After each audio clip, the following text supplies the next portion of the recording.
Madame la Présidente, Mesdames, chers amis, dans le grand concert qui aujourd'hui embrase en quelque sorte la France et auquel, participants ou pas, nous sommes en pleine, avec lequel nous sommes participants ou pas en totale communion, il ne faut pas oublier deux choses que très brièvement je voudrais aujourd'hui vous dire.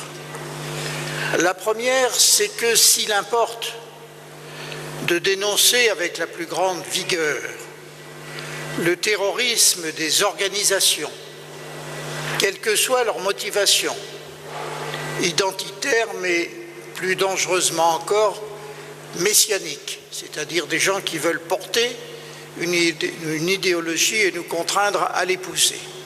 S'il faut dénoncer et combattre ce terrorisme, il est une autre forme de terrorisme dont on ne parle jamais, ou en tout cas très insuffisamment, et qui est beaucoup plus dangereux, et qui est le terrorisme d'État.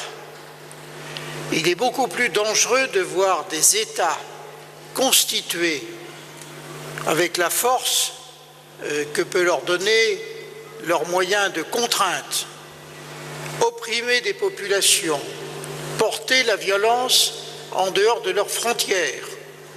Ce terrorisme-là, le terrorisme d'État, est le plus dangereux qui soit.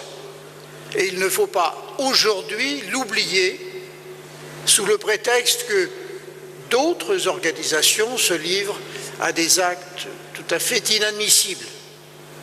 Et moi, je voudrais, si vous me le permettez, avoir en cet instant aussi une pensée pour toutes les victimes de tous ces terrorismes. En voyant mon ami Sid Ahmed Rosali à la tribune, je peux le dire, nos amis algériens qui ont souffert comme nous n'avons pas souffert dans les années 90 avec notre presque totale indifférence. Et puis il ne faut pas oublier non plus ce combat que vous menez, Madame, avec vos militants, je dirais presque seuls, contre un État puissamment armé, disposant d'une diplomatie, de ressources, de moyens de pression divers, et vous vous dressez contre elle avec un courage que personnellement j'admire profondément. Aujourd'hui, c'est probablement effectivement le jour de rendre hommage à des personnes qui, avec courage, avec conviction, ont affirmé un certain nombre d'idées. Mais il faut rendre un hommage encore plus appuyé à ceux qui combattent depuis des dizaines d'années. Il faut aujourd'hui que notre hommage soit aussi un hommage rendu à la résistance, à toutes les formes de résistance. Si nous n'aidons pas la résistance, si nous n'avons pas le courage de nous ranger aux côtés de la résistance, les plus belles manifestations du monde n'auront servi de rien. Alors, ce n'est peut-être pas des paroles qu'on souhaite entendre en ce début d'année, mais je ne pense pas que je puisse vous dire autre chose.